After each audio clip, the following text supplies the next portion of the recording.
Պարոն Բեգլարյան, միջև բուն մեր հարցերին անցնելը կխնդրենք ձեր խոսքը օրվա հետ կապված 26 թվականի բարեմաղթանքը։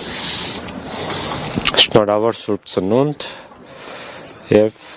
Քրիստոս ծնավ եւ հայտնեցավ մեզ եւ ձեզ մեծ ավետիս, որպես բարեմաղթանք ուղղակի, քանի որ այսօր Սուրբ Ծննդյան տոնն է, հատկապես Աստծո օրհնության համար մենք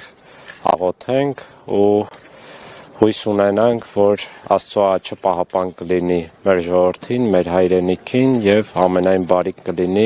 բոլորիս օջախներին։ Պարոն Բեգլարյան, այստեղ կայանալիք պատարագի հետ զուգահեռ նաև Սուրբ Գրիգոր Լուսավորիչ եկեղեցում է պատարագ տեղի ունենում, որին մասնակցում է նաև Նիկոլ Փաշինյանը եւ ըստ էության նրա պահանջի համաձայն Վեհափարի անունն այնտեղ կզեղչվի։ Դրանից հետո էլ ուխտեր կկազմակերպվի էլի Նիկոլ Փաշինյանի գլխավորությամբ։ Ընդհանրապես եկեղեցու շուրջ ստեղծված այս իրավիճակը այսօր տեղի ունեցողն ինչպես եք գնահատում։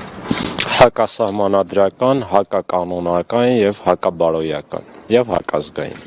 Իսկ Նիկոլ Փաշինյանի եւ 10 եպիսկոպոսների հայտարարության մասով ինչ կասեք։ Մենք տեսանք անգամ նոր հայտարարություն են ստորագրել։ Ինչի մասն է սա խոսում։ Նաև Վրթան է Սրբազանը ու ինչ նորություն կա ձեր խնդրանքից, որտեղ Արցախահայերը դիմել էին Վեհափար հայրապետին, խնդրելով Արցախի թեմի համար նոր առաջնորդ նշանակել։ Ես իմ դիրքորոշումը հրապարակային արտահայտել եմ անհատապես էլ, հայտարարությամբ էլ, որը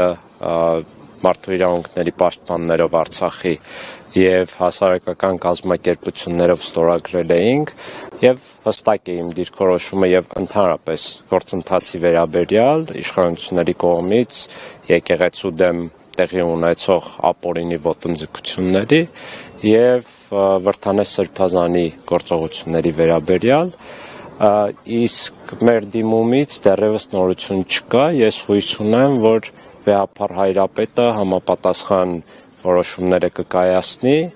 իհարկե դրան զուգահեռ պետք է նաև շատ թափանցիկ եւ արդյունավետ գործընթաց լինի եկեղեցում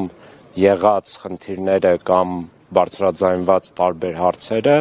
վերհանվեն եւ հասցեագրվեն, որպեսզի որևէ ձևով որևէ մեկը եւ հատկապես իշխանությունները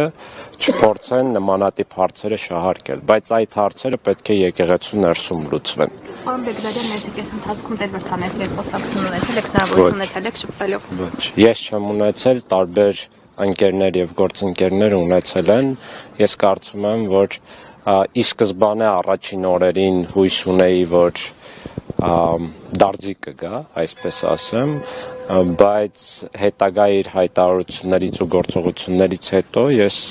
արդեն այդ համոզմունքը ունեմ, որ պատասխոտ ճանապարհը շարունակում է։